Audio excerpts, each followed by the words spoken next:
Phoebe needs like the clamshell like clip thing, you know, like yeah, exactly. Rolling. What was your favorite part of recording Mancha? I would have to say my favorite part of recording the EP was either the inhale on Twisty.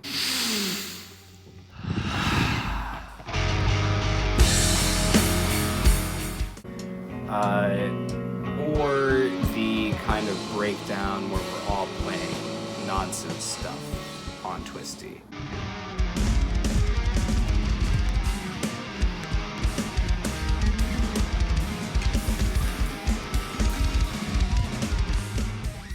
I think both of those were some of the most fun parts to record, even if they're not very long. Recording Mancha.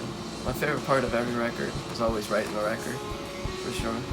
Once all the pieces fit together and the puzzle is complete, then the music's at its best. And you didn't necessarily get it recorded at its peak, but it's almost there, and that's really enough. I think my favorite part of recording is usually when we get to hear everything at the end and it's all put together, and like because I help so much with the mixing and mastering process with Ian, we get to like see the songs get built from like these two parts. Usually it'll start with like Ian's guitar and like my drums, or Ian and Ethan's guitar and my drums, and we see it get built from that to bass to vocals to correcting some of the guitar parts or making new parts for them. And then we get to hear it mixed and mastered all together, and it really usually comes out sounding like awesome, like a landscape. So I think that's my favorite part here in the end. What part of the recording process did you hate the most? Monotony and accountability. Probably the singing parts where I really had to get up there in my range. My least favorite part of like singing was probably like the seize the moment of failure in gusts, because that's a hard note to get to. But the final product is great, so it's worth it. Every musician's real answer to that is all of it. But I would say timelines. And I'll leave it at that. Timelines. What's the significance of the artwork and the title? I mean, there's nothing like super like, you know, personal or meaningful about it. It's like La Mancha in Spanish means the stain, and we're stained yellow. And you'd be so lucky to find that there's a region of Spain called La Mancha, and the whole area is just kind of like dried grass and everything, and it takes on kind of like a yellowish color. So, you know, it all sort of fell in together with the stain, La Mancha, it all being kind of yellow.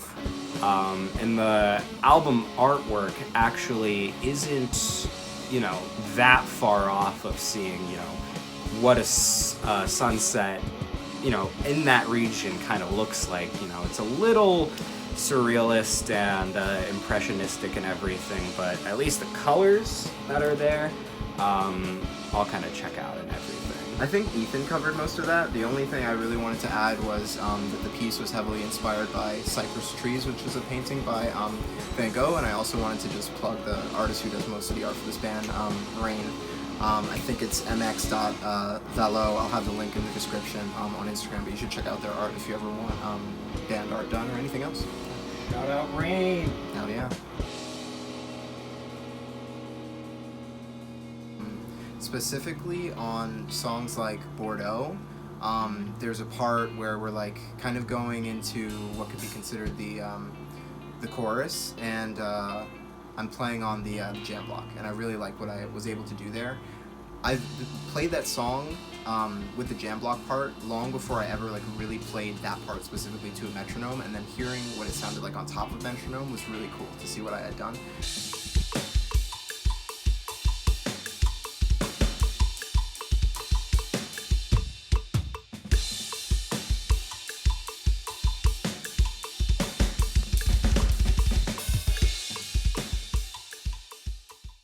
timing. And then with the twisty part, there's this part where we're kind of in the bridge, and then I'm going on the splash, and that also, learning it was hard.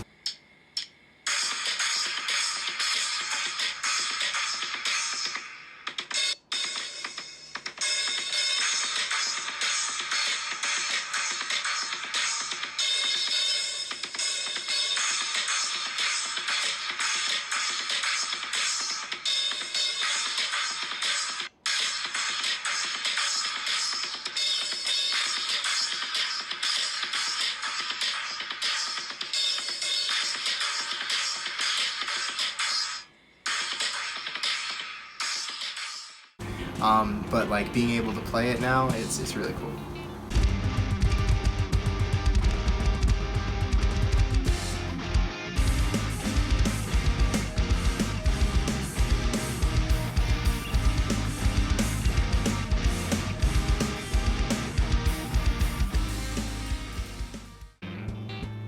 Probably the solo for Bordeaux. That was really fun. That's it. All right, Alright, keep it. Let's ready? keep it tight. 1, 2, 3, 4.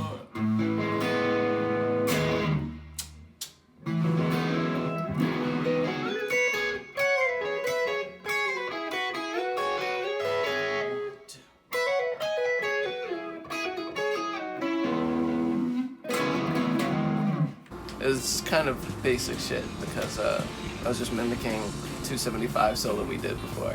Because someone in the audience was like, yeah, we need another harmonized solo. And it was just a matter of fact, sorry, we need another harmonized solo. So we put one in there and it's fucking banging. But yeah. Did I do that part of Chonky that's like no, that's just you in there?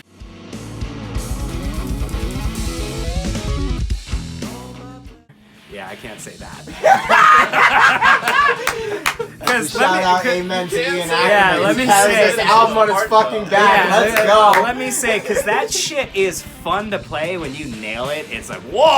I didn't know I could do that. I would have to say, other than that, just the part of Bordeaux with Ecstasy, where it's like just a normal guitar riff and everything.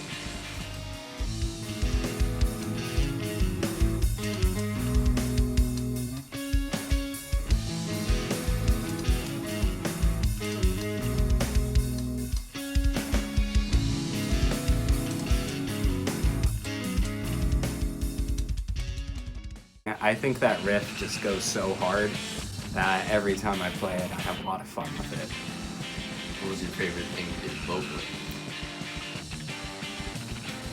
Again, probably the inhale for Twisty. Does that count? Yeah, no, that's vocals. And I know that's vocals because I let out. Yeah, well, hold on. No. It's vocals because I let out like a little on there, and that counts as vocals, right? It's not just a sigh, it's a Yeah. audible sigh. They said it sounds like I'm coming. I said it sounds like I just smelled a delicious pie. Either way, I would have to say that, or actually, now that I think about it, the beginning of Twisty.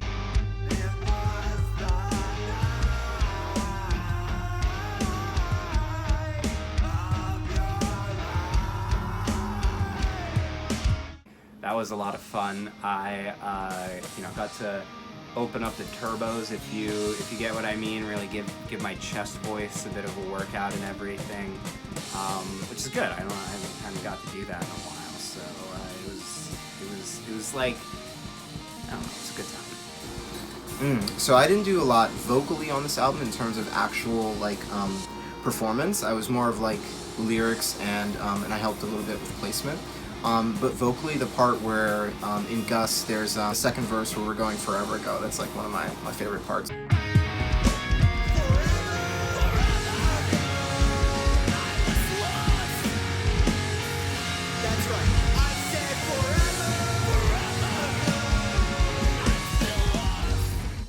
and Ian did that together, so sick as hell. Yeah. The end of the seizes the moment of failure for sure. Specifically, Pylons of Glass.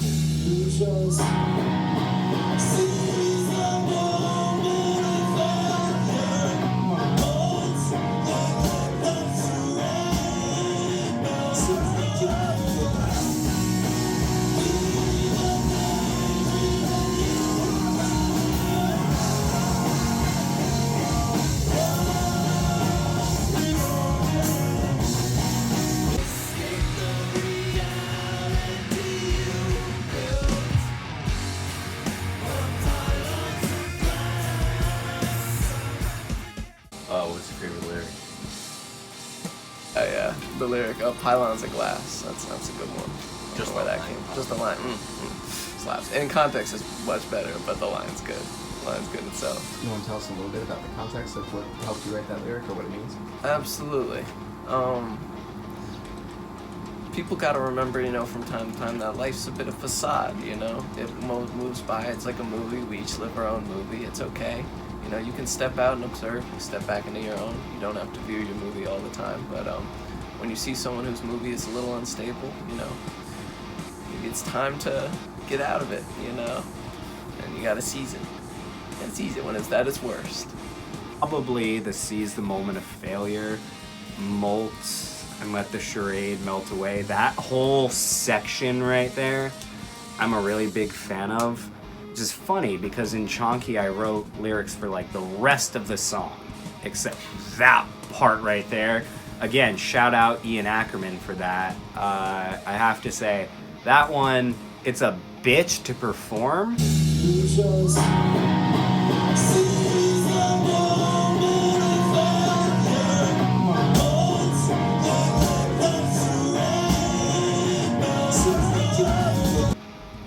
But lyrically, I really appreciate them a lot. My favorite lyrics are some of the lyrics that I helped write actually from that same song in Gus, in that same part, the verse that comes right after that. Ian performed it and he did absolutely beautifully, but it's a forgotten sea behind you and beyond me, a life like a rose unspoken, endless nor uncertainty, a raging, blistering heat where my heart used to be, not to be. How is it that the mind is a prison of my enemy? I just thought it was kind of great.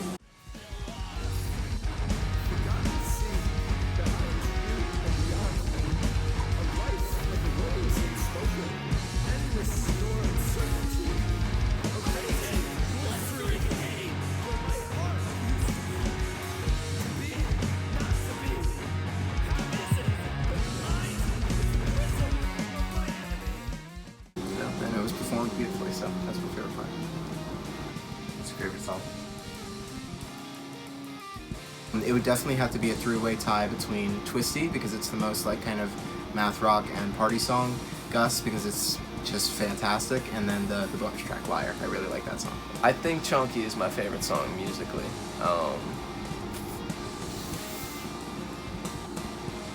Twisty might also be one of my favorites conceptually. That's a fun song. This just sounds like you're just having stumbling through a liquor store or some shit. Yeah. Probably... Dude, I thought it was Running for the Gusts, honestly. And then, once I heard Bordeaux with Ecstasy, that one is really up there. But sleeper option right here is Liar. I didn't expect myself to like Liar as much as I do. And that one, it just goes hard. Like, simply, it goes hard.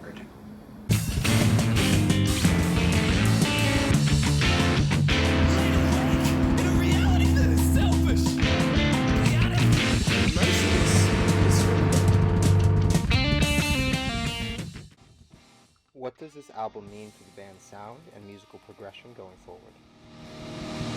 I'm actually really kind of optimistic coming off of this. I feel like with our first EP, the song would be going in some sort of way and it would shift really kind of suddenly and abruptly into a totally different style. And what I really appreciate about this is that it feels like we found a way to get those kind of prog rock types of shifts in the song, where it's like you almost get a couple songs in one, but we do it in a much more coherent way that sounds better overall. It doesn't sound like, you know, 3 songs that are really awkwardly glued together. It sounds like all of these songs go together in you know, in a good way. They flow from one into another, and, you know, a nice sort of style. And that I also think that we did you know, just on sort of the types of tappy and really kind of flourishes and everything, you know, we've really figured out a way to incorporate them and make them like distinctly our own sound and everything. I'll say distinctly Ian Ackerman's sound, but Hallelujah. You know, he's figured out a way to get all of those kind of flourishes in there, keep it from sounding, you know, just frankly masturbatory, and having it sound, you know, like a really nice, classy kind of package altogether. And, you know, that's something that I really think we improved on, especially with regards to our first EP. I think we got to a lot of the stuff we wanted to get to this album for sure. And there's still more to refine, more to explore within each individual zone we touched on. But the fundamentals are all really there, and we're starting to establish mannerisms, if you will. You know, things that will reoccur, things that will show up. Maybe we'll actually move away from the key of G once in a while. Just once in a while. No! Oh my god. How many songs? Maybe 6 songs total now are in G, for the most part. Doesn't matter. We only have like 10 songs. You know No, why? we got way more than 10 now. We got It's more kind than of a 10 scary now. number, You yeah. know why? Because G is a good key. Yeah, G for good. That's a good. Yeah. Oh god. In terms of what this album means to me, in terms of like our sound and then our progression going forward, especially going towards a future where hopefully the next thing that we're trying to write seriously is like our first full-length LP. And I really found that this EP was kind of like this kind of like pit stop. It's kind of like middle step between where we started, what we kind of explored on the split, where we want to sound in the future, and then just other things that we like musically in terms of things we want to try, do, people we were inspired by. We kind of mashed that all up in a big stained yellow soup and put it together, and it really does feel like it's kind of like that in-between place, you know, that stepping stone before we go, you know, even higher with the music. So it was really fun to make.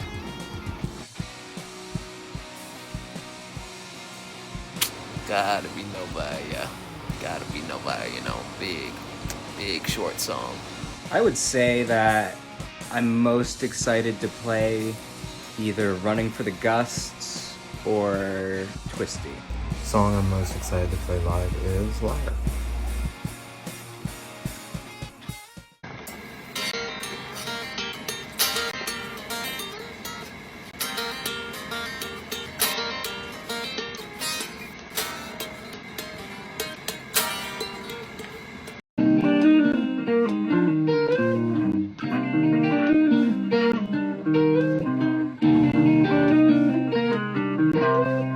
I switch chords. I'm gonna play that twice.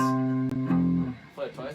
Miss all the days where I stay and dismay for what it is. Whisper they go up the octave. Whisper We can try from there. Yeah. Up. Keep going, breathe.